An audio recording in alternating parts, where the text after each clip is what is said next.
மாத்ருதேவோ பவ, பித்ருதேவோ பவ, ஆச்சாரிய தேவோ பவ, அதிதி தேவோ பவ.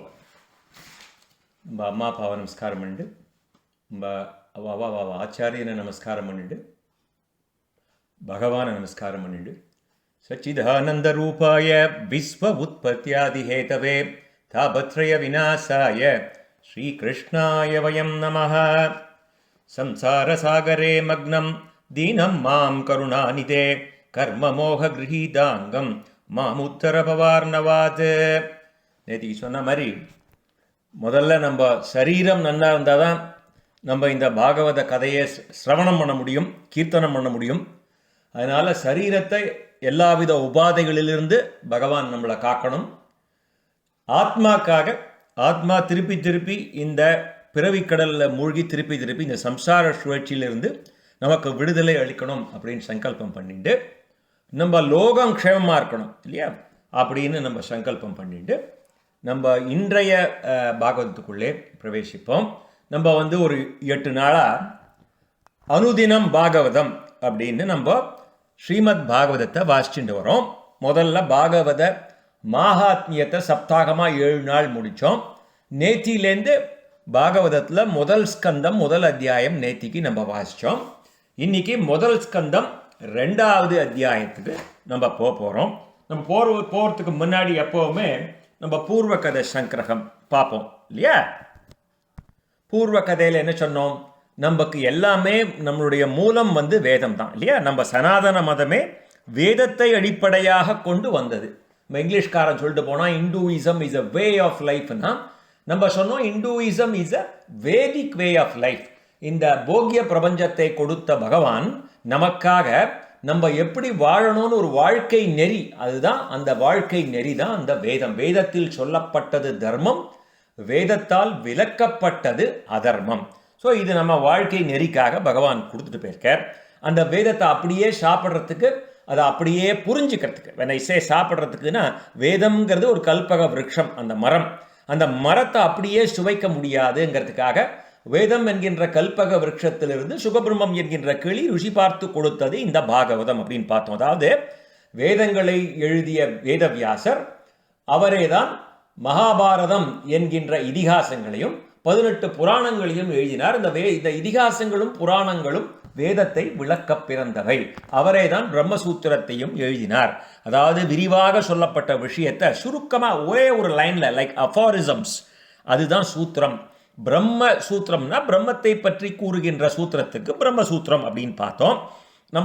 நம்ம முன்னாடியே பார்த்தோம் நம்மளோட கோல்ஸ் ஆஃப் லைஃப். புருஷார்த்தம் தர்ம அர்த்த காம மோட்சம். தர்மமான வழியில் வாழ்க்கை நடத்தணும், அர்த்தத்தை சேர்த்துக்கணும், பொருள் சேர்த்துக்கணும்.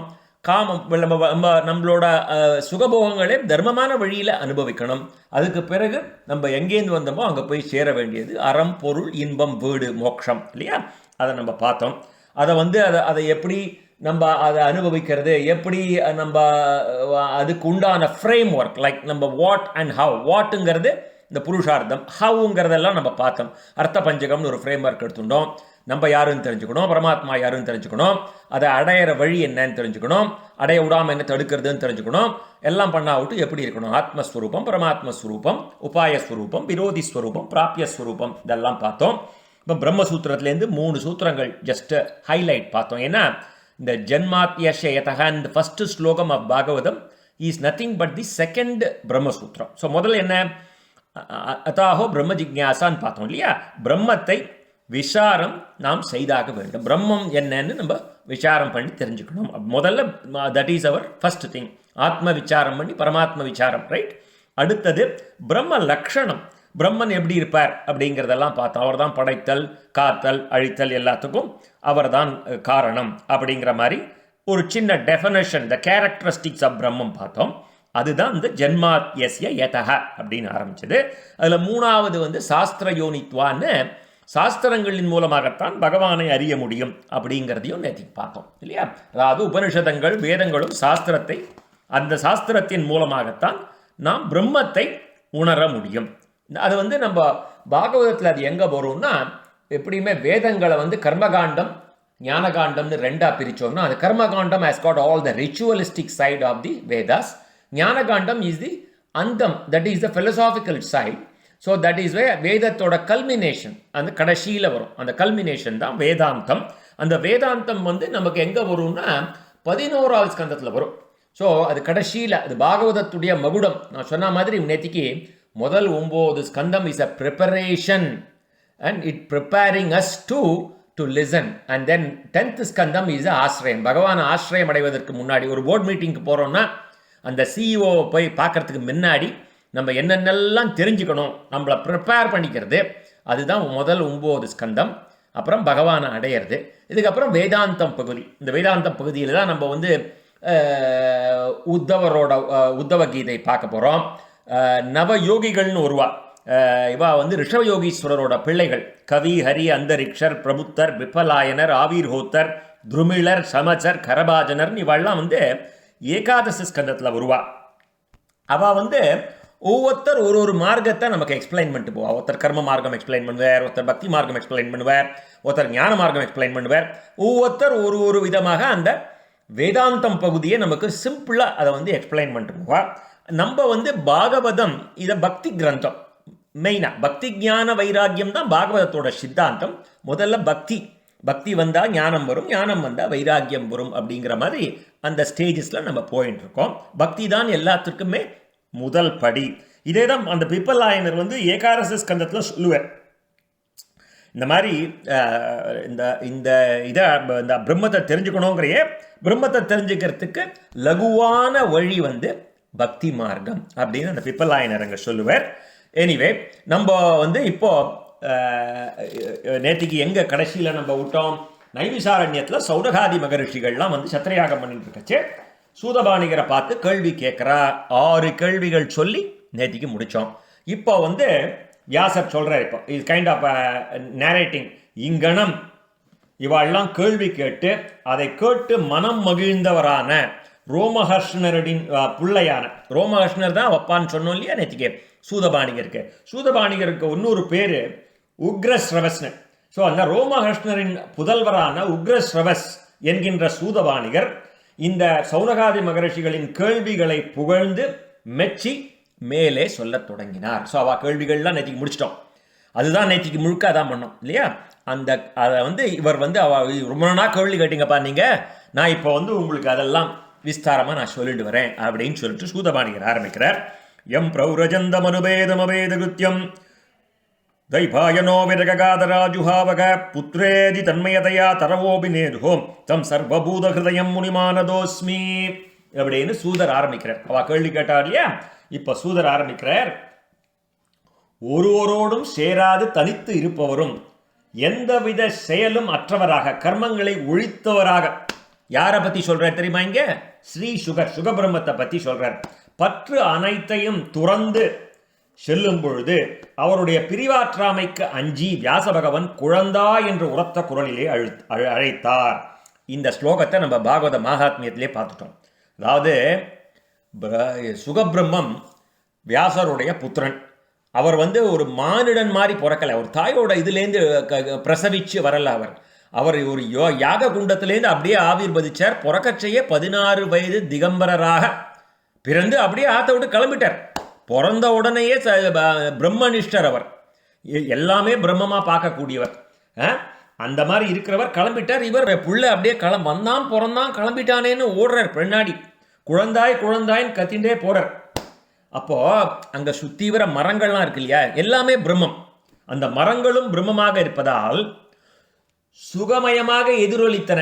அதாவது எல்லாமே பிரம்மம்னால அந்த அந்த மரங்கள்லாம் கேட்டுதான், நீங்கள் என்ன எங்களை கூட்டேளான்னு கேட்டுதான். அவ்வாறு அசையும் பொருளும் அசையா பொருள் அனைத்திலும் உயிருக்கு உயிராய் பரவி நிற்கும் முனிவரான சுகாச்சாரியாரை, அப்பேற்பட்ட சுகாச்சாரியாரை வணங்குகிறேன்னு ஆரம்பிக்கிறார். யாரு? சூதபாணிகர்.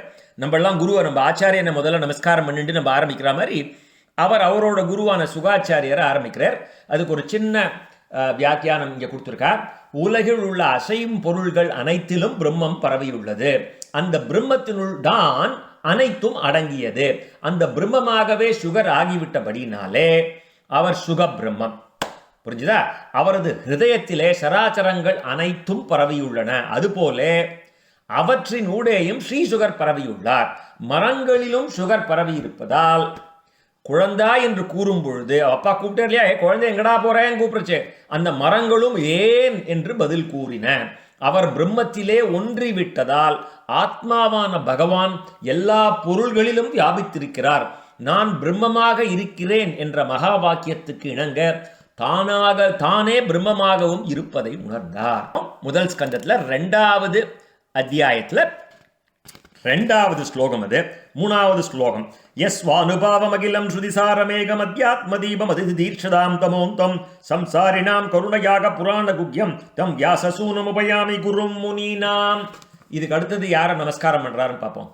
3 பிறவிக்கடல் எனும் பேரிருளை கடக்க இச்சை கொண்டவர்களுக்கும் வீடு வாசல் என்கின்ற சம்சார பந்தத்திலே சிக்கிக் கொண்டவர்களுக்கும் அவர்களிடம் கொண்ட கருணையினாலே ஒப்பு உயர்வற்ற பெருமை உடையதும் உண்மை பொருளான ஆன்ம ஞானத்தை நன்கு விளக்குவதும் 4 வேத பொருளானதும் புராணங்களில் மிகவும் இரகசியமான இந்த ஸ்ரீமத் பாகவதத்தை கூறிய முனிவர்களுக்கெல்லாம் குருவான வியாசரின் புதல்வரான சுகமகரிஷியை சரணம் அடைகிறேன். முதல்ல 2வது ஸ்லோகத்தில் அவரை சுகாச்சாரியாரை வணங்குகிறேன்னு ஆரம்பிக்கிறோம்.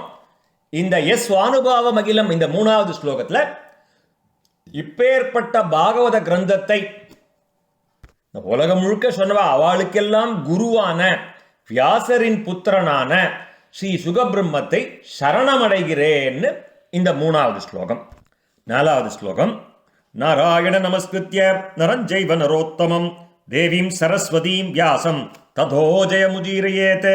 முதல்ல சுகபிரம்மத்தை வணங்கிட்டு அவரோட பெருமையெல்லாம் சொல்லிட்டு அதுக்கப்புறம் ஸ்ரீமன் நாராயணன், அதுக்கப்புறம் நரனான அர்ஜுனன், அதுக்கப்புறம் கிருஷ்ண பரமாத்மா, அதுக்கப்புறம் சரஸ்வதி, அப்புறம் வியாச பகவான் எல்லாரையும் வணங்கிட்டு தான் இந்த ஜெயத்தை கொடுக்கக்கூடிய பாகவதத்தை நாம் சொல்ல வேண்டும் அப்படின்னு சூதபாணிகர் சௌனகாதி மகரிஷிகளுக்கு இந்த ஸ்லோகத்தை சொல்றார்.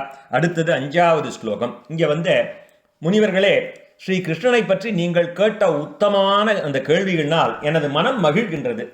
அந்த கேள்விகள் உலகிற்கெல்லாம் நன்மையை தரக்கூடியது, நலத்தை செய்ய போகின்றது. நீங்கள் உத்தமமான கேள்விகள் கேட்டால் உங்க மூலமா உலகத்துக்கு அது நலத்தை கொடுக்கக்கூடியது அப்படின்னு சொல்லி அவளை ஒரு சின்ன ஒரு அப்ரிசியேஷன். அதுக்கு அடுத்தது 6வது ஸ்லோகம்.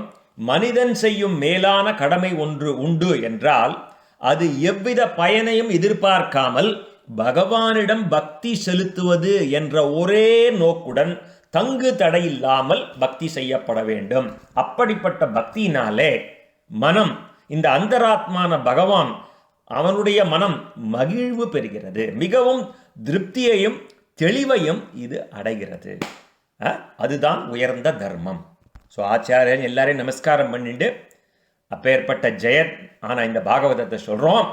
நீங்கள் ரொம்ப உத்தமமான கேள்விகள்லாம் கேட்டால் இந்த இந்த நம்மளோட மனுஷனோட கடமை என்னன்னா ஒரு பயனும் எதிர்பார்க்காமல் பக்தி செலுத்துவது. அது நம்ம அந்தராத்மாவாக இருக்கின்ற பகவானுக்கு ரொம்ப திருப்தியையும் தெளிவையும் அடைகின்றது. இதுதான் உயர்ந்த தர்மம் அப்படின்னு சொல்லி இதெல்லாம் நம்ம ப்ரீ ரிக்வசிட்ஸ் மாதிரி நம்ம க்ளீன் பண்ணிக்கிறோம்.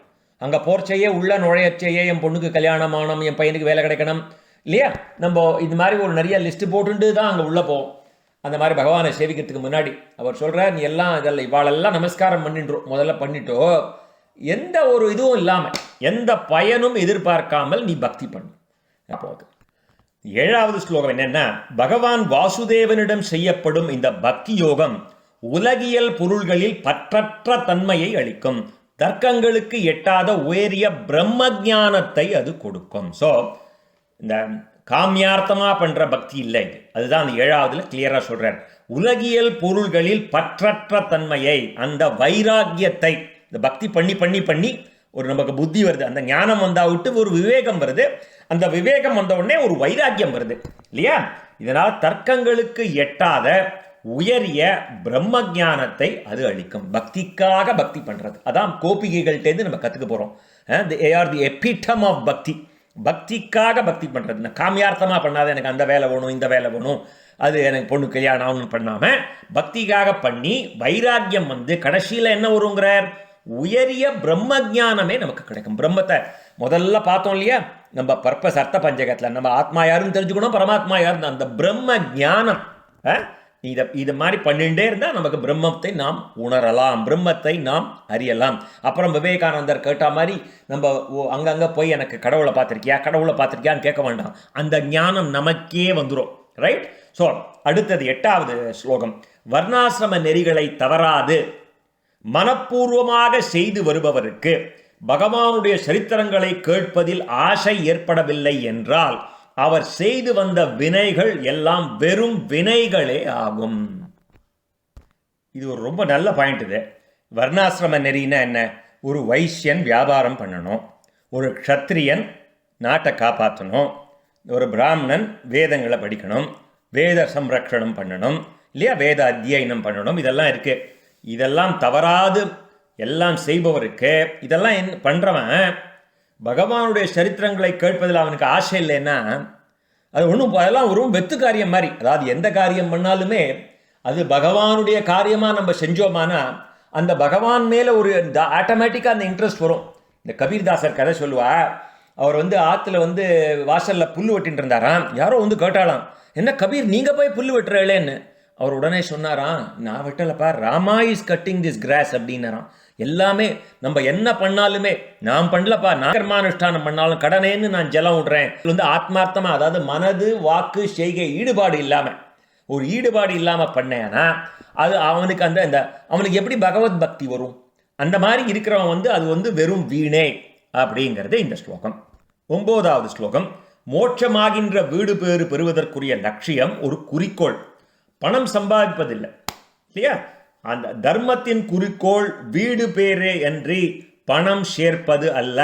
தர்மத்தை சரிவர நடத்துவதற்குத்தான் பொருள் தேவையே அன்றி இச்சையான காமம் முதலிய பயனை பெறுவதற்கு அல்ல. கிளியராக கொடுத்துட்டா. இந்த கடமையை செய்யணும்னா என்னோட கடமை தர்ம அர்த்த காம மோட்சம், அர்த்தம் சேர்த்துக்கணும். எல்லாத்துக்கும் தர்மமான வழியில் நான் இருக்கிறதுக்கு தான் எனக்கு பணம் இல்லையா. பணத்துக்காக நான் இதை பண்ணல, நான் தர்மத்தை பண்ணிட்டு இருக்கேன். நான் தர்மத்தை பண்ணிருக்கேன் இன்சிடென்டலி ஐ ஆம் earning for doing. I am just doing my karma for which my company pays for that. So the motivation is not other way around இல்லையா. கர்மண்யேவாதிகாரஷ்யன் சொல்லுவா இல்லையா நம்ம பகவத்கீதையில். அதுக்காக பண்ணுறது இல்லை. நம்ம கர்மாவை பகவானுக்காக பண்ணுறோம். அந்த மாதிரி நம்ம கர்மத்தை அந்த மாதிரி பண்ணோமே ஆனால் automatically we get money. Right? We are not going there to make money. That is not our intention. Our intention ultimately, our goal is dharma artha காமங்கள்லாம் என்னத்துக்கு ultimately to get மோட்சம். இந்த பிறவி கடலில் திருப்பியும் இந்த சம்சார சுழற்சியில் நாம் மாட்டிக்கப்படாது அப்படிங்கிற இது நம்ம மனசில் இருந்துட்டே இருக்கணும் இல்லையா. That is what it is. சில பேர் கேள்வி கேட்கலாம், என்னப்பா நீ எல்லாமே மோட்சம் மோட்சம் மோட்சம் மோட்சம்னு, are you talking art of living or art of leaving, அந்த மாதிரி பதில் சொல்லிட்டு இருக்கே. எங்களுக்கு இதை கேட்கறதுக்கு இனிமே அடுத்த அத்தியாயமே எங்களுக்கு இன்ட்ரெஸ்ட் இல்லை அது கேட்கறதுக்கு. அப்படி இல்லை. இப்போ நம்ம மேனேஜ்மெண்ட் ஸ்கூல்ஸ்க்கெல்லாம் போனால் மாஸ்லோஸ் ஹைரார்கி ஆஃப் நீட்ஸ்ன்னு கற்றுக் கொடுப்பான். எல்லாரும் கேட்டிருக்கோம் இல்லையா. Physiological, safety, love, esteem, self actualisation இல்லையா. முதல்ல நம்ம வயிற்று பழப்பு, நம்ம இந்த சரீரம் சரியாக இருக்கணும் இல்லையா. நம்ம நல்லா இருந்தால் தான் ஃபிசியலாஜிக்கல், லவ், நம்ம தாம்பத்தியம் கிரகஸ்த தர்மத்தில் இருந்தோம்னா நம்ம குடும்பத்தில் ஒரு சௌஜன்யமான ஒரு குடும்பம் இருக்கணும் இல்லையா. அதை ஃபிசியலாஜிக்கல், சேஃப்டி, பாதுகாப்பு ரொம்ப அவசியம். சேஃப்டி, லவ், எஸ்டீம், ஒரு சுயமரியாதையோடு இருக்கணும், ஒரு கௌரவமாக இருக்கணும் இல்லையா. இவனை பார்த்தா இவர் தர்மசீலன் அப்படின்னு சொல்லணும். தட்ஸ் ஒரு self esteem is very very important இல்லையா. அவன் என்னோட சொல்லிட்டோம் நாயின்னு சொல்கிறான்டான்னா அவன் என்ன வேணா சொல்லிக்கிட்டோம், நான் இப்படி தான் இருப்பேன் என்ன இல்லையா. அந்த மாதிரி நம்ம வாழ்க்கை நடத்த முடியாது இல்லையா. அதுக்கு தான் நம்ம தர்ம நெறியில் நம்ம வாழ்க்கை நடத்தணும். So physiological, safety, love, esteem, self actualisation. இப்போ பள்ளிக்கூடத்தில் படிக்கிற பையன்கிட்ட போய் நான் 10ஆம் கிளாஸ் நாளைக்கு எக்ஸாம் படிச்சுட்டு இருக்கேன்னா இதெல்லாம் தட் இஸ் நாட் யுவர் குறிக்கோள். யுவர் குறிக்கோள் ஷுட் பி மோக்ஷம் அப்படின்னா that is not it. It is depending on which stage of your life. ஒரு முமுக்ஷுக்கு மோக்ஷம் இஸ் த அல்டிமேட் கோல் இல்லையா. மற்றபடி வாழ்க்கையில் வளர்ந்துன்னு இருக்கிறவனுக்கு he wants to become what he is capable of becoming. If somebody, I want to be an engineer, I want to be a pilot, I want to be a doctor, yes, you have to be that. Okay, having done that, now I have established myself as a surgeon, I have established myself as the scientist. Okay, you have established, then what? Maslowவே death பெட்ல இருக்கச்சே self actualization is not the final thing சொன்னார். அது அப்படின்னு record பண்ணியிருக்கான். After self-actualization, what? That is where our Purana says self-realization and God realization. இல்லையா? அந்த மாதிரி ஒரு முமுட்சுக்கு இதான் தர்மம். ஸ்கூலில் படிக்கிற பையனையோ இல்லை இப்போ தான் புதுசாக காலேஜ் முடிச்சுட்டு வேலைக்கு போகிறவனையோ, டேய் வேலைக்கு போகிற கோல் என்னடா அது, நீ வந்து பெரிய இன்ஜினியராக என்ன கிழிக்க போகிற அப்படி சொல்கிறது இல்லை. அவனுக்கு அந்த goals, they have to satisfy, they have to be happy, they have to be motivated, they have to have ambition, of course, but it should not be a greed. There should not be a greed. That is what we have to teach our children. 11வது ஸ்லோகம். உண்மை அறிந்த சான்றோர்கள் அறியப்படும் பொருள் அறிபவன் என்ற இரண்டற்றதான ஞானத்தையே சத்தியம் என்று கூறுவார்கள். அதை பிரம்மம் என்றும் பரமாத்மா என்றும் பகவான் என்றும் பெயரிட்டு அழைக்கின்றார்கள். நம்ம இப்போ பார்த்தோம் இல்லையா, இந்த முதல் சுகபிரம்மத்தை பற்றி சொல்கிறச்சே என்ன பார்த்தோம்?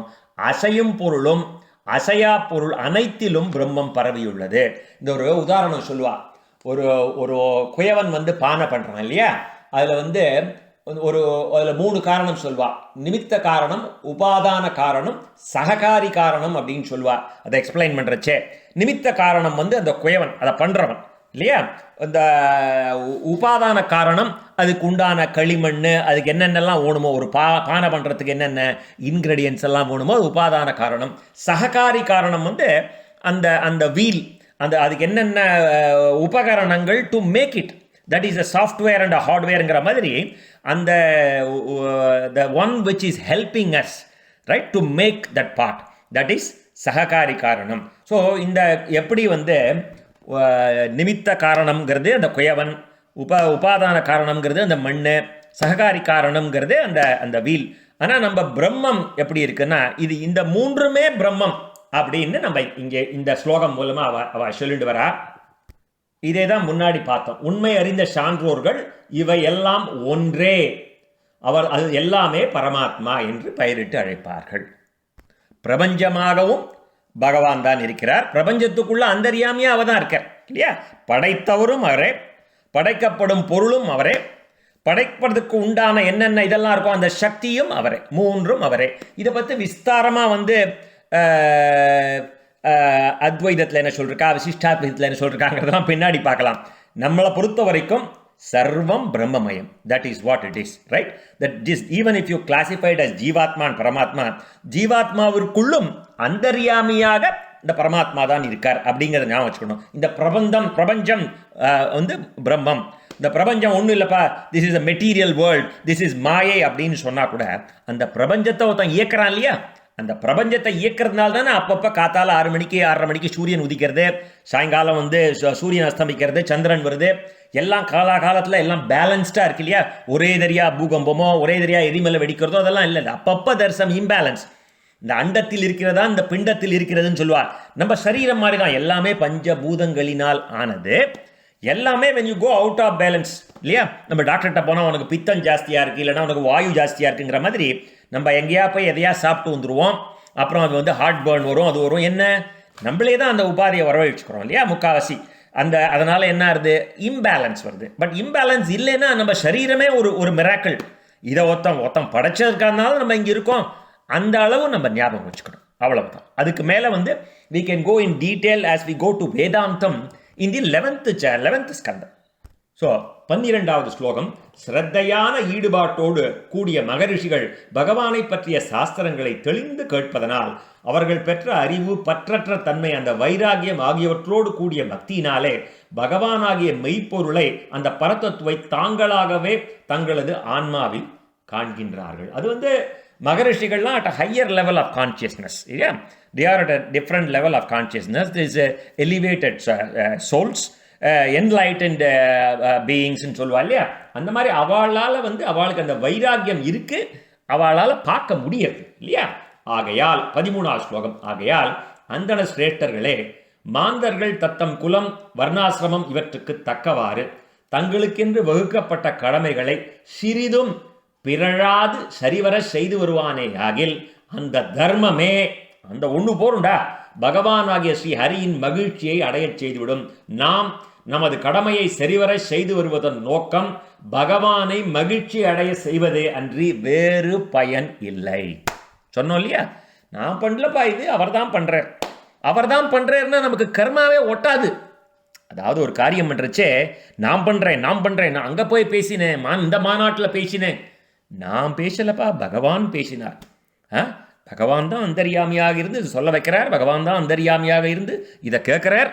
ஆகையால் நம்ம பண்றோம்னா கர்மா ஒட்டிக்கும். நான் பண்ணலப்பா, பகவான் பண்றார் அப்படின்ற ஒரு இது வந்துடுத்துன்னா வேற ஒண்ணுமே வேண்டாம். அல்டிமேட் அது நமக்கு இந்த இந்த கர்மாலாம் ஒட்டவே ஒட்டாது.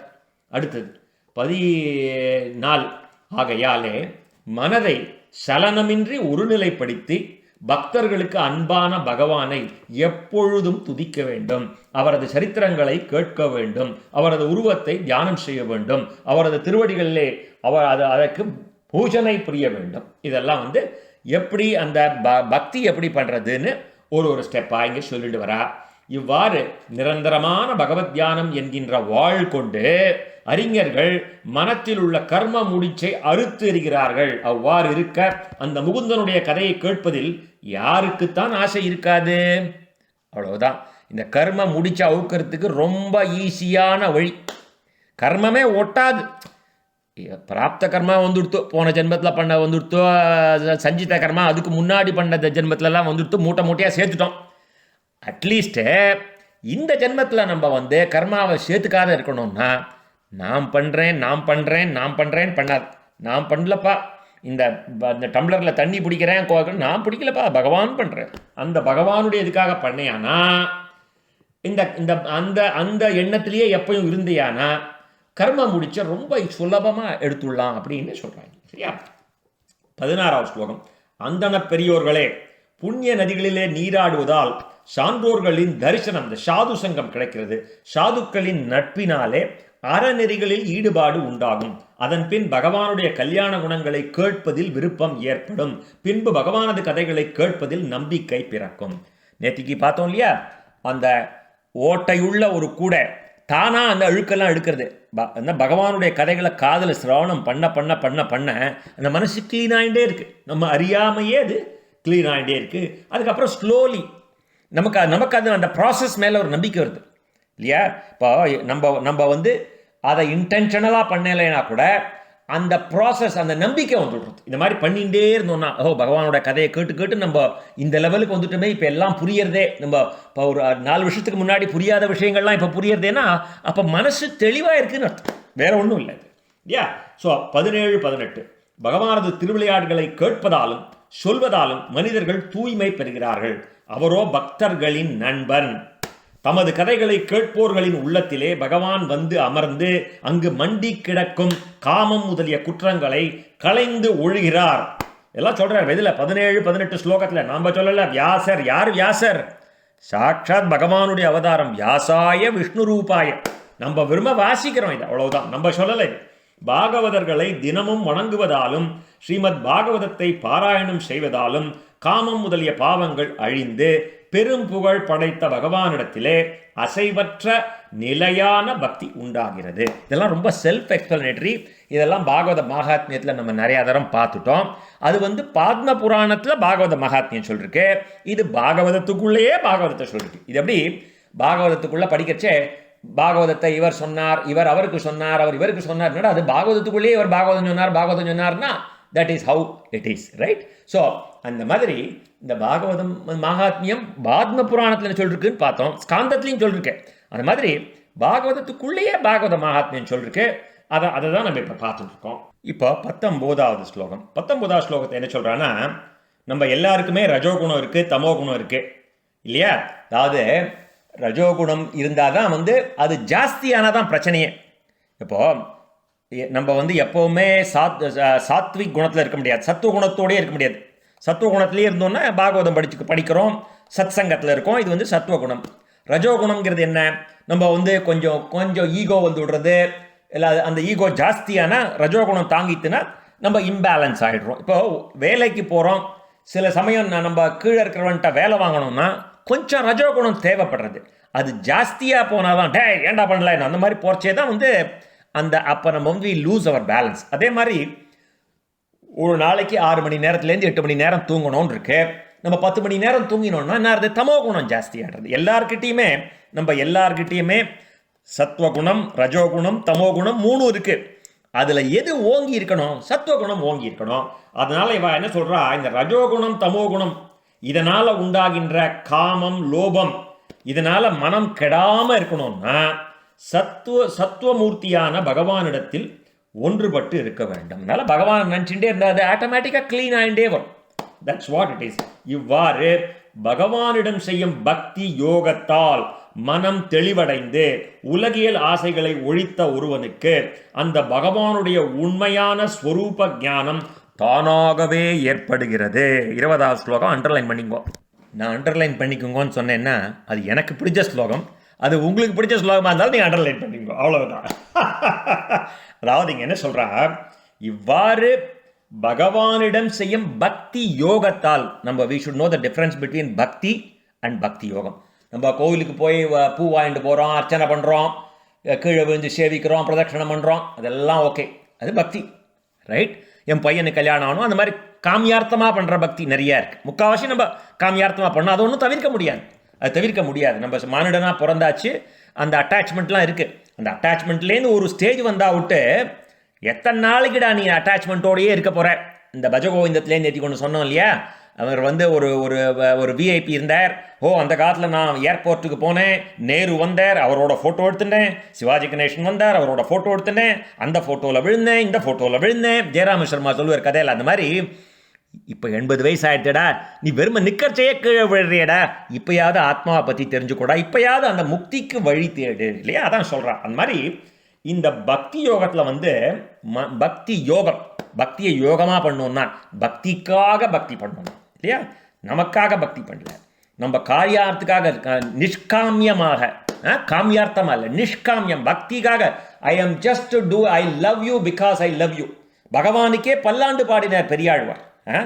பகவானுக்கு பல்லாண்டு பல்லாயிரத்தாண்டு பல கோடி 100,000 நீ நன்னா வாழ். நம்ம என்ன பண்ணுவோம், நான் நன்னா இருக்கணும், ஆயுஸ் நன்னா இருக்கணும் நம்ம வேண்டிப்போம் இல்லையா, அதுக்கு ஒரு படி மேலேயே போயிட்டார். பக்திக்காக மாத்திரம் பக்தி, பகவானுக்கே பல்லாண்டு பாடினார் அவர் பெரியார். அதனால தான் அவருக்கு பெரியாழ்வார்னு சொல்லுவா இல்லையா, எல்லா ஆழ்வாரையும் விட. அந்த மாதிரி ஒரு நிலையில் நீ இருந்தே ஆனால் உன் மனம் தெளிவடைந்து உலகியல் ஆசைகள்லாம் ஒழிஞ்சு பகவானுடைய உண்மையான ஸ்வரூபம் உனக்கு தானாகவே தெரியும். நீ கஷ்டப்படவே வேண்டாம். அந்த மாதிரி ஒரு இது. அதனால எனக்கு இந்த ஸ்லோகம் பிடிச்சிருந்தது, நான் அண்டர்லைன் பண்ணிட்டேன், வேற ஒன்றும் இல்லை. 21 பகவத் ஸ்வரூப ஞானம் ஏற்பட்டு இந்த மாதிரி வந்துடுத்துன்னா பகவானை தானாகவே தன்னுள் காணப்பெற்ற பிறகு ஓகே எல்லாம் ஆயிடுத்துப்பா, நான் வந்து பக்தி யோகமாகவே பண்ணிட்டு இருக்கேன், நல்ல இதெல்லாம் வந்துடுத்து, எனக்கு இந்த மாதிரி வந்தாவிட்டு பகவத் ஸ்வரூப ஞானம் எனக்கு வந்துடுத்து.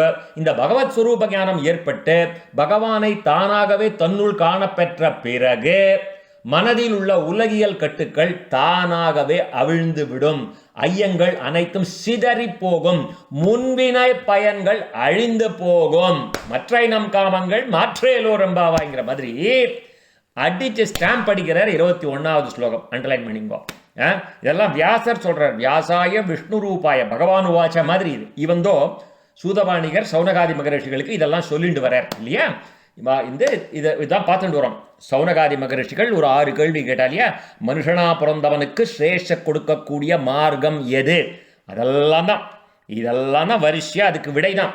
இந்த மொத்த பாகவதமே அவ கேட்ட 6 கேள்விகளுக்கு விடை.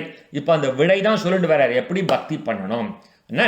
ஆதலால் பெரியோர்கள் பெருமகிழ்ச்சியோடு பகவானாகிய வாசுதேவனிடத்திலே மனத்தை தூய்மையாக்கும் பக்தியை செலுத்தினார்கள் அப்படின்னு 22வது ஸ்லோகம்.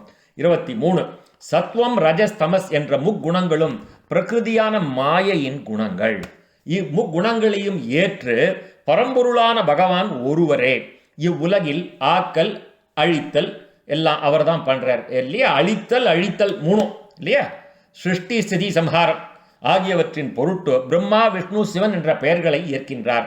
அந்த மூவருள் சத்வமூர்த்தியாகிய பகவான் வாசுதேவனால் தான் இந்த உலக மக்களுக்கு நன்மைகள் உண்டாகின்றன அப்படின்னு இந்த ஸ்லோகத்தில் அர்த்தம். 23 உடனே கேட்கப்படாது, மற்ற பகவான்லாம் வேண்டிண்டா நல்லது பண்ண மாட்டாளான்னு, அப்படி இல்லை. பாகவதத்தை படிக்கிறச்சே வாசுதேவனோட பெருமை தான் சொல்லுவார். நம்ம ஸ்காந்த புராணத்தில் படித்தேன்னா கந்த பெருமானை பற்றி ஒசத்தியாக சொல்லுவாள். அந்த மாதிரி நம்ம இங்கே வந்து வாசுதேவனை படிச்சுட்டு இருக்கோம். ஸ்ரீமத் பரவாசுதேவன் தான், அந்த வாசுதேவன் இவன் தான் அப்படின்னு ஒரு சத்சங்கம் நம்ம பண்ணோம். அந்த மாதிரி அந்த வாசுதேவன் தான்டா பரவாசுதேவன், அவனை பற்றி தானே இந்த பாகவதமே சாட்சாத் கிருஷ்ணஸ்வரூபம் அப்படின்றதுனால இங்கே அவருக்கு தான் ஏற்பு இல்லையா. அடுத்தது 24வது ஸ்லோகம். மண்ணின் வேறு வடிவம் தாங்கிய விறகு கட்டையை விட அதிலிருந்து உண்டாகும் புகை மேலானது. அப்புகையை காட்டிலும் வேதங்களில் கூறப்பட்ட யாகம் முதலிய கர்மங்களை செய்து நற்பேறு பெற பயன்படும் அக்னி அதைவிட மேலானது. எப்படி சொல்லிட்டே போறான். அதாவது இந்த கட்டை வந்து தாமச குணம், அது போட்ட இடத்துல கிடக்கும், அசையாது. அந்த புகை வந்து ரஜோகுணம், சுழன்று வரும். அந்த அக்னி வந்து சத்துவகுணம், அனைத்தையும் எரித்து சாம்பலாக்கி தூய்மைப்படுத்தும். எல்லாம் ஒரு அனாலஜி கொடுக்குறான். அதுபோல தமோ குணத்தை விட ரஜோகுணமும், ரஜோகுணத்தை விட பரம்பொருளான பிரம்மஸ்வரூபத்தை விளங்க செய்யும் சத்துவகுணம் மேலானது இல்லையா. தூங்கிண்டே சோம்பேறியா இருந்தான்னா தமோ குணம். அதை விட பெட்டர், நான் வேலைக்கு போறேன், ஆக்டிவா இருக்கேன், அதை பண்றேன், இதை பண்றேன், டே நீ யாரா நான் யாரான்னு மிரட்டி, கொஞ்சம் மிரட்டினா ரஜோகுணம் ஜாஸ்தி ஆகிடும். But if you are able to get things done by using the ரஜோகுணம், that is good. So that is good. So அந்த சும்மா சோம்பேறியா இருக்கிறதுக்கு பல உத்தியோகம் புருஷ லட்சணங்கிற மாதிரி நான் உத்தியோகத்துக்கு போறான்னா நல்லது, ரஜோகுணம் நல்லது. ரஜோகுணத்தோட நல்லது எல்லா வேலையும் பண்ணிட்டோம். நம்ம ஆஞ்சநேயர் மாதிரி நான் ஒன்றும் பண்ணலப்பா, எல்லாம் ராமநாமத்தை சொன்னேன், அது தானா நடந்தது. நான் புல்லு வெட்டலப்பா கபீர் மாதிரி, தானா நடந்ததுன்னு. இதை நல்ல ரஜோகுணத்தை தாண்டி சத்துவகுணத்தோட இந்த காரியத்தை பண்ணியானா அது அதை விட வசதி. இப்படி திருப்பி சொல்றா, வேற ஒன்றும் இல்லை. இதெல்லாம் ரீஇன்ஃபோர்ஸ்மெண்ட். நம்ம இதெல்லாம் கேட்டுட்டோம் இல்லையா. எதுக்கு திருப்பி கேட்குறோம்னா so that it gets ingrained in your system, it becomes your operating system. நம்ம ஆப்ரேட்டிங் சிஸ்டம் அது வந்துட்டுனா நம்ம இதை பற்றி வியாக்கியானங்கள்லாம் இதெல்லாம் படிக்கவே மாட்டோம். இது நம்மளோட ஆப்ரேட்டிங் சிஸ்டமே, அதெல்லாம் தெரியும் சுவாமி, நம்ம சத்துவகுணத்தில் தான் இருக்கோம் அப்படிங்கிறது எனக்கு தெரியும்னா, சத்துவகுணங்கள்லாம் எங்களுக்கு தெரியும்னா அது ஒரு அகங்காரத்தில் கொண்டு போய் அது ஒரு ரஜோகுணத்தை ஏற்றி விட்டுரும். ஸ்பிரிச்சுவல் அகங்காரமும் கூடாது. நம்ம பற்றியா நான் தினம் விஷ்ணு சகஸ்ரநாமம் சொல்கிறேன், எங்கள் காலத்தில் நான் தினமும் பாகவதம் படிக்கிறேன், அவங்களாம் என்ன தினமும் போகிறான் ஆஃபீஸ்க்கு வரான், என்னடா என்ன அப்படின்னு சொன்னோன்னா என்ன ஆகும், ஸ்பிரிச்சுவல் அகங்காரம் திருப்பி ரஜோகுணம் ஏறிடும் இல்லையா. எல்லாம் பண்ணிட்டு எப்படிரா இருக்கணும், சத்ருகுணன் மாதிரி இருக்கணும், அடியாருக்கு அடியானாக இருக்க வேண்டும், தொண்டரடி பொடியாராக இருக்க வேண்டும், ஆஞ்சநேயர் மாதிரி இருக்கணும். இது நம்ம ஞாபகம் வச்சுட்டே இருக்கணும். அப்பப்போ கொஞ்சம் ரஜோகுணம் ஏறிடும் நமக்கு எல்லாருக்கும், எதுலையாவது நமக்காக்கும் இது தெரியறது, அவனுக்கெல்லாம் என்னடா தெரியும் அப்படிங்கிற மாதிரி அந்த எண்ணம் வந்துடுத்துனா காலி, அவ்வளவுதான். That is the downfall. அங்கே தான் downfall. That is the downfall. இப்போ இந்த சத்துவகுணத்தோட பெருமையெல்லாம் சொன்ன ஆகையினாலே முற்காலத்திலே முனிவர்கள் தங்களது நன்மையை கருதி தூய்மையானவரும் சுத்த ரூபமானவருமான பகவான் வாசுதேவனை அதனால்தான் சரணமடைந்தார்கள். பகவானை அவன் காலை போய் கெட்டியாக பிடிச்சிக்கிறது, அவனோட சரணத்தில் போய் விழுறது. இப்போதும் அந்த முனிவர்களை பின்பற்றியவர்கள் இந்த உலகியல் கட்டுக்களை உதறி தள்ளி விடுபட்டு முக்தியை அடைகின்றார்கள். இந்த 26வது ஸ்லோகத்தில் என்ன சொல்கிறான்னா, உலகத்தில் பலவிதமான மக்கள் இருக்கா, அவள் பலவிதமான தேவதைகளை வழிபடுறா. நம்ம மதத்து பேர்லாம் சொல்ல விரும்பல, பலவிதமான மதங்கள், பலவிதமான நம்ம மதத்திலேயே வந்து அவாளை வந்து அவங்களுடைய காமியார்த்தமாக சில இஷ்டங்கள் பூர்த்தி ஆகிறதுக்காக சில தேவதைகளை போய் வழிபடுகிறார்கள். நீ எந்த தேவதைகளை வேணால் வழிபட்டுக்கோ, ஆனால் இங்கே என்ன சொல்கிறா, யாரையும் நிந்தனை பண்ணாத. ஐயோ நான் வந்து சிவன் கோயிலுக்கெல்லாம் போக மாட்டேன், நான் அந்த கோயிலுக்கெல்லாம் போக மாட்டேன், நிந்தனை பண்ண வேண்டாம். நான் போகிறதில்லைங்கிறது வேற விஷயம். இப்போ ஸ்ரீமன் நாராயணனே கதின்னு இருக்கிறவா இருக்கா, அதாவது அது வந்து பதிவிரதா சம்பிரதாயம்னு சொல்லுவா.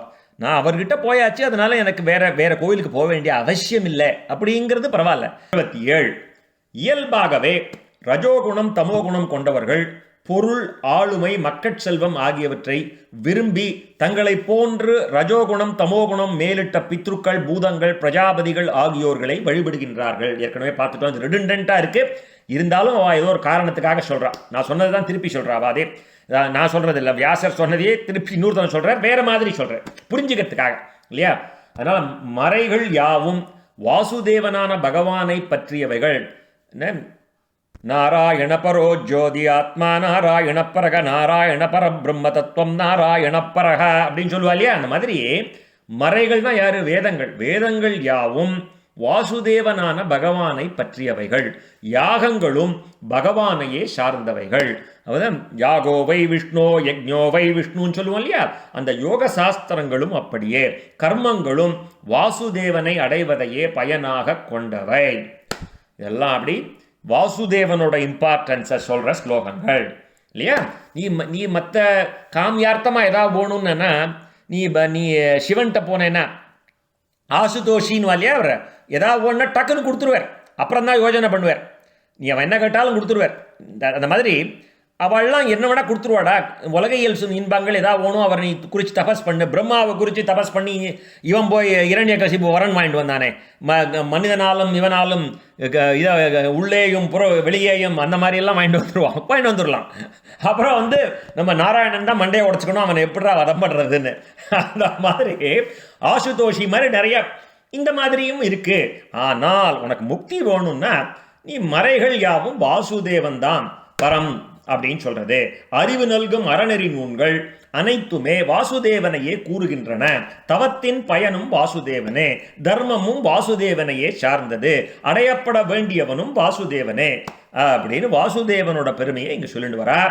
எங்கும் பரவி நிறைந்து விளங்கும் பகவானை அந்த வாசுதேவன் முக்குணங்களுக்கு ஆட்படாதவராக தனித்து இருந்த போதிலும் முக்குண வடிவமானதும் காரிய காரண வடிவமானதுமான தன்னுடைய மாயையினாலே இந்த உலகத்தை படைத்தார் அப்படின்னு 30வது ஸ்லோகம். எங்கு பரவி நிறைந்து விளங்கும் பகவானான வாசுதேவன் இந்த முக்குணங்கள் சத்வ ரஜஸ்தமஸ் ஆட்படாதவராக தனித்து இருந்த போதிலும் முக்குண வடிவானதுமான காரிய காரண வடிவானதுமான தன்னுடைய மாயையினாலே இந்த உலகத்தை படைத்தார். He used the மாயை to create this world. இந்த மாயை அவரோட மாயா சக்தி. இங்க அந்த இல்யூஷன்ங்கிற மாயா அர்த்தம் எடுத்துக்கப்படாது. மாயா சக்தியினாலே, it is not something the மாயை called illusion. That's a different context. சரியா? அது வேற அர்த்தம். ஸோ அந்த மாயையினாலே உண்டான எல்லா பொருள்களிலும் பகவானே உட்புகுந்து நிறைந்து விளங்குவதால் குணமுள்ளவன் போல் தோற்றம் அளிக்கின்றான். உண்மையில் அவள் முற்றிலும் நிறைவான ஞானானந்தத்தை செறிவானவன். அவன் உள்ள புகுந்து குணமுள்ளவள் போல் தோற்றம் அளிக்கின்றான். நீங்க பார்த்துட்டோம் முன்னாடி ஸ்லோகத்தை என்ன பார்த்தோம்? அவன் இந்த முக்குணங்களுக்கும் ஆட்படாமல் தனித்து இருந்த போதிலும் முக்குண வடிவானது போலே காரிய காரண வடிவானது போலே தன்னுடைய மாயையினால், அந்த மாயையினால் அப்படி தெரியறது நமக்கு இல்லையா? That's what he is saying. Is emphasising again in 31st shloka. அந்த மாயையால் உண்டான எல்லா பொருள்களிலும் பகவானே உட்புகுந்து நிறைந்து விளங்குவதால் குணமுள்ளவள் போல் தோற்றம் அளிக்கின்றான். உண்மையில் அவன் முற்றிலும் நிறைவான அந்த ஞானானந்த செறிவானவன். 32nd ஸ்லோகா. தீ ஒன்றேயாக இருப்பினும் தீ அதன் 4 கட்டைகளில் பற்றி எரியும் பொழுது 4 விதமாக தோற்றமளிக்கும். தீ மொத்தம் ஒன்னா வந்தா கூட 4 கட்டையை வச்சா அது 4 விதமாக தோற்றமளிப்பது போல் பகவான் ஒருவரே என்றாலும் பிரபஞ்சத்தில் உள்ள ஒவ்வொரு பொருளிலும் உட்புகுந்து பலவாறாக காட்சியளிக்கின்றார். எப்படி? எலக்ட்ரிசிட்டி மாதிரி. எலக்ட்ரிசிட்டி நம்ம லைட்லையும் இருக்கு, லைட் பல்ப் எரியறது, ஃபேன்ல இருக்கு, ஃபேன் சுத்துறது, எல்லாத்துலேயுமே ஒரு இன்ஜின்ல இருக்கு, கார் இதில் இருக்கு, என்ஜின் ஓடுறது. ஸோ எல்லாத்துலேயுமே எலக்ட்ரிசிட்டி இருக்கு. அது என்னவாக இருக்கோ அதுவாக தோற்றமளிக்கின்றார். அதான் இந்த மதம் மாயங்க எல்லாம் ஒன்று தான். Electricity is one. அந்த மாதிரி பகவான் ஒன்றாக இருப்பினும் எப்படி தீ 4 கட்டைகளில் எரியும் போது 4 விதமாக இருப்பது போல பகவான் ஒருவரே என்றாலும் பிரபஞ்சத்தில் உள்ள ஒவ்வொரு பொருளிலும் உட்புகுந்து பலவாறாக காட்சி அளிக்கின்றார். எல்லாத்துலேயும் பகவான் இருக்கார் அப்படின்னு பார்க்கச்சே ஒன்று ஒரு உருவத்தில் இருக்கு இல்லையா? நாய், நரி, ஆலமரம், மனிதன் எல்லாத்துக்குள்ளேயும் அந்தர்யாமியா பகவான் தானே இருக்கார். அதன் உள்ளே புகுந்து ஒவ்வொரு எல்லாத்துலேயும் உள்ளே இருக்கிறது ஆத்மா. உள்ளே இருக்கிற காமன் திங் இஸ் ஆத்மா. அவர் ஒவ்வொரு விதமாக நமக்கு காட்சி அளிக்கின்றார். அடுத்த ஸ்லோகம் 33. சப்தம், ஸ்பர்சம், ரூபம், ரசம், கந்தம். ஒலி, அந்த ஸ்பர்சம் தொடு உணர்ச்சி, உடல், அந்த ரூபம் இல்லையா, சுவை, நாற்றம், அந்த வாசனை, இந்த 5 அந்த பஞ்சபூதத்தோட சூட்சமங்கள், அந்த அதுக்கப்புறம் மெய், வாய், கண், மூக்கு, செவி, இது வந்து 5 புலன்கள்.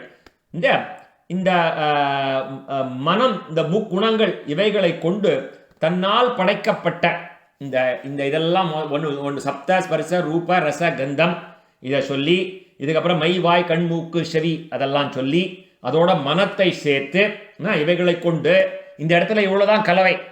பின்னாடி பெரிய கலவை வரும். இங்கே ஒரு சின்ன கலவையாக சொல்கிறா. இது இந்த கலவையில் வந்து சப்த ஸ்பர்ச ரூப ரச கந்தம் இந்த 5, மெய், வாய், கண், மூக்கு, செவி இந்த 5 புலன்கள், இதோட மனம், ரைட், இந்த முக்குணங்கள், இவைகளை கொண்டு குணங்கள் சத்வ ரஜஸ் தமஸ் இவைகளை கொண்டு தன்னால் படைக்கப்பட்ட சகல ஜீவராசிகளிடம் தானே உள்ளும் புறமும் காத்து நின்று, ரைட், பகவான் அந்தந்த குணங்களை அனுபவிக்கின்றார். அண்டத்தில் இருப்பதுதான் பிண்டத்தில் இருக்கிறது, அதுவும் பஞ்சபூதங்களினால் ஆனது, நாமும் பஞ்சபூதங்களினால் ஆனவர்கள். அந்த கலவையை வந்து ஒரு ஹை லெவலில் இங்கே எக்ஸ்பிளைன் பண்ணுறார். we will see this கலவை in detail. ஒரே ஒரு பரம்பொருளான பகவான், 34வது ஸ்லோகம், கடைசி ஸ்லோகம். ஒரே ஒரு பரம்பொருளான பகவான் தனது சத்துவகுணமாகிய சக்தியினாலே உலக இரட்சகராக விளங்குகின்றார். அமரர், மனிதர், விலங்கு முதலிய பற்பல பிறவிகளின் லீலையாக அவதாரம் செய்ய விருப்பம் கொண்டு உலகம் அனைத்தையும் காத்து வருகின்றார். ஒரே ஒரு பரம்பொருள் தான் அவர். ஆதியம் ஜோதியை அங்கு வைத்து இங்கு பிறந்தார்னு ஆழ்வார் பாடினார். அவர் அந்த ஜோதி அங்கே இருக்கு, ஆனால் அந்த ஜோதியை வச்சுட்டு தான் மற்ற ஜோதியெல்லாம் அவதாரமாக இப்படி வந்தார். அந்த ஜோதியை வச்சு தான் பல ஜோதிகள் ஏற்றினார், பல அவதாரங்கள் பகவான் எடுத்தார். அதனால அந்த மாதிரி ஒரே ஒரு பரம்பொருள் தான் இருக்கிறது. அவர் தான் இன்ஃபினிட்டி. அந்த infinity minus anything is also infinity. அதனால அந்த பூர்ணமான வஸ்து அங்கே இருக்கு. இங்கே வந்து பாதி அந்த அங்கே 100% அங்கே, இங்கே வந்து கிருஷ்ணர் வந்து ஒன்லி 10% ஆஃப் பரமாத்மா இல்லை. கிருஷ்ணரை வந்தாலும் 100% பரமாத்மா, ராமரா வந்தாலும் 100% பரமாத்மா. Infinity minus anything is also infinity. அதை நம்ம ஞாபகம் வச்சுக்கணும். எல்லாமே பூர்ண வஸ்து. அங்கே இருக்கிற பூர்ணத்துலேருந்து கொஞ்சம் கிள்ளி எடுத்தால் கூட அதுவும் பூர்ணம். It does not mean it's only 10% of that பூர்ணம். அது நம்ம this is not like any other object. அதான் சொல்கிறாங்க. ஒரே ஒரு பரம்பொருளான பகவான் தனது சத்துவகுணமாகிய சக்தியினாலே உலக ரட்சகனாக விளங்குகின்றார். அமரர், மனிதர், விலங்கு என பற்பர பிறவிகளிலே லீலையாக அவதாரம் செய்ய விருப்பம் கொண்டு உலகம் அனைத்தையும் காத்து வருகின்றார். ஒரே ஒரு பரம்பொருள் தான், ஆனால் இப்படியெல்லாம் வந்து நமக்கு காட்சி கொடுக்கின்றார் அப்படின்னு சொல்லி இந்த 34வது ஸ்லோகத்தோட இந்த அத்தியாயம் முடிகிறது. நம்ம எங்கே ஆரம்பித்தோம்? நம்ம வந்து நேத்திக்கு சௌனகாதி மகரிஷிகள்லாம் வந்து சூதபாணிகரை பார்த்து ஒரு 6 கேள்விகள் கேட்குறா. சூதபாணிகர் உடனே வந்து தன்னோட குருவை நமஸ்காரம் பண்ணிட்டு, நாராயண நமஸ்காரம் பண்ணிட்டு, சரஸ்வதி நமஸ்காரம் பண்ணிட்டு, வியாசரை நமஸ்காரம் பண்ணிட்டு, அதுக்கப்புறம் சொல்கிறார், நீங்கள்லாம் கேள்வி கேட்டாலே வந்து ரொம்ப ரொம்ப நன்னா கேள்வி கேட்டால், அதுக்கு வந்து பதில் வந்து நான் இப்போ உங்களுக்கு சொல்கிறேன். I am very happy. Not only that, பகவான் இஸ் ஆல்சோ ஹாப்பி. பிகாஸ் இந்த கேள்விகளுக்கு நான் விடை சொல்லும்போது இந்த உலகம் இதனால் பயன்பெற போகிறது. அதனால் வந்து அப்படின்னு சொல்லி அதுக்கப்புறம் சொன்னோம் வந்து எப்படி நம்ம வந்து இந்த பரபிரம்மத்தை தெரிஞ்சுக்கணும்னா, நம்ம வந்து பக்தி மார்க்கம் எவ்வளோ வசதியானது, அந்த பக்தி மார்க்கத்தை கொடுக்கக்கூடியது தான் இந்த பாகவதம். இதை சிரவணம் பண்ணிட்டே இருக்க என்ன பலன் கிடைக்கிறது, பக்தியை எல்லாரும் எப்படி பண்ணணும், பக்தியை எப்படி பக்தி யோகமாக பண்ணணும் இல்லையா, பக்திக்காக பக்தி பண்ணணும். சும்மா நான் பண்ணுறேன் நான் தான் அங்கே பேசினேன், நான் தான் இந்த காரியத்தை பண்ணேன் அப்படின்னு சொல்லாமல், நான் பண்ணலப்பா, ஏதோ பகவான் சொன்னார் நான் பண்ணுறேன், இப்போ நான் படிக்கிறேன், நம்ம படிக்கிறோமா, நமக்கு என்ன தெரியும், நமக்கு ஒன்றும் தெரியாது இல்லையா. வியாசர் எழுதினார், அதை நம்ம படிக்கிறோம், நம்ம பகிர்ந்துக்கிறோம் இல்லையா. அதனால் பகவான் அந்தரியாமையாக இருக்காருங்கிற உணர்வு நமக்கு எப்பவும் இருந்துகிட்டே இருக்கணுங்கிறது ஒரு ரீஇன்ஃபோர்ஸ்மெண்ட்டு.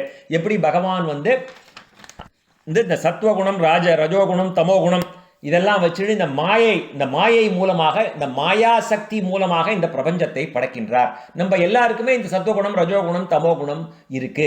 அதில் எது ஓங்கி இருக்கோ அந்த மாதிரி நம்ம ஆயிடுறோம். அதனால எப்பவுமே சத்துவகுணம் ஓங்கி இருக்கிறதுக்கு, மற்றதெல்லாம் பேலன்ஸ்டாக வச்சுக்கிறதுக்கு நம்ம வந்து எப்பவுமே சத் சங்கத்தில் இருந்துகிட்டே இருக்கணும் அப்படின்னு சொல்லி கடைசியில் அந்த பிரம்மம் வந்து உலகத்தில் வந்து பிரம்மம் ஒன்று தான்.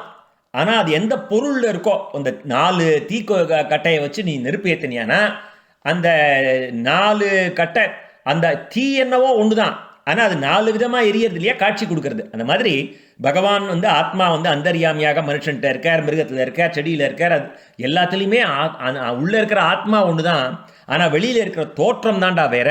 அதே மாதிரி just because is there in different ரூபம்ஸ், இட் டஸ் நாட் மீன் இங்கே 10%, அங்கே 15%, இங்கே 20%ல இல்லைப்பா.